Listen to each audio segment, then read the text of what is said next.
America की H-1B visa नीति। H-1B visa एक तरह का अस्थायी टेम्परेरी वर्क वीजा है जो अमेरिकी कंपनियों को विदेशी कुशल कर्मचारियों को नौकरी पर रखने की अनुमति देता है। यह वीजा उन लोगों के लिए है जिनके पास किसी खास क्षेत्र में विशेषज्ञता स्पेशलाइज्ड नॉलेज है, जैसे कि टेक्नोलॉजी, इंजीनियरिंग, विज्ञान, गणित या मेडिकल साइंस। इस वीजा के लिए कौन पात्र है? इस वीजा के लिए आवेदन करने के लिए उम्मीदवार के पास कम से कम एक बैचलर डिग्री या उसके बराबर की योग्यता होनी चाहिए। इसके अलावा उसे अमेरिका में किसी कंपनी से नौकरी का ऑफर मिलना जरूरी है। यह वीजा नियोक्ता एम्प्लॉयर द्वारा प्रायोजित स्पॉन्सर्ड किया जाता है, यानी कंपनी को ही आपके लिए आवेदन करना होता है। H-1B वीजा की कुछ खास बातें।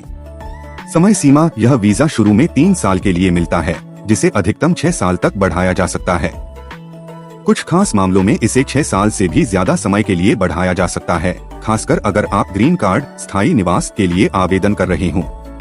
वार्षिक सीमा एनुअल कैप। हर साल सरकार H-1B वीजा की संख्या सीमित रखती है। आमतौर पर यह 65,000 होती है, जिसमें 20,000 वीजा उन लोगों के लिए आरक्षित होते हैं जिनके पास अमेरिकी यूनिवर्सिटी से मास्टर या उससे ऊपर की डिग्री होती है। क्योंकि आवेदन अक्सर इस सीमा से ज्यादा होते हैं, इसलिए वीजा आवंटन के लिए एक लॉटरी सिस्टम का इस्तेमाल किया जाता है। वेतन और सुरक्षा।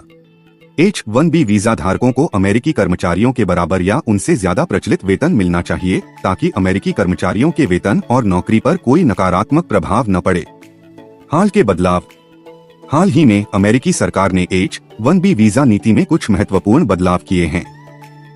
21 सितंबर 2025 से एक नए नियम के अनुसार जो कर्मचारी अमेरिका से बाहर हैं और नए H-1B वीजा के लिए आवेदन कर रहे हैं, उनके लिए कंपनियों को $1 लाख का वार्षिक शुल्क देना होगा।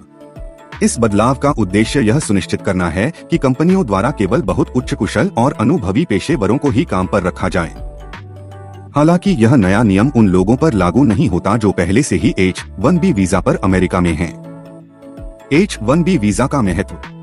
H-1B वीजा अमेरिका की अर्थव्यवस्था के लिए बहुत महत्वपूर्ण है, क्योंकि यह कंपनियों को उन क्षेत्रों में कुशल प्रतिभा को आकर्षित करने में मदद करता है जहां स्थानीय स्तर पर कर्मचारियों की कमी होती है। यह विशेष रूप से टेक्नोलॉजी और IT जैसे उद्योगों में महत्वपूर्ण भूमिका निभाता है, जहां बहुत ज्यादा विशेषज्ञता की जरूरत होती है। यह रिपोर्ट H-1B वीजा के बारे में सामान्य जानकारी देती है, लेकिन ध्यान रखें कि समय के साथ नियमों में बदलाव हो सकते हैं, इसलिए किसी भी आवेदन से पहले नवीनतम जानकारी की जांच करना महत्वपूर्ण है।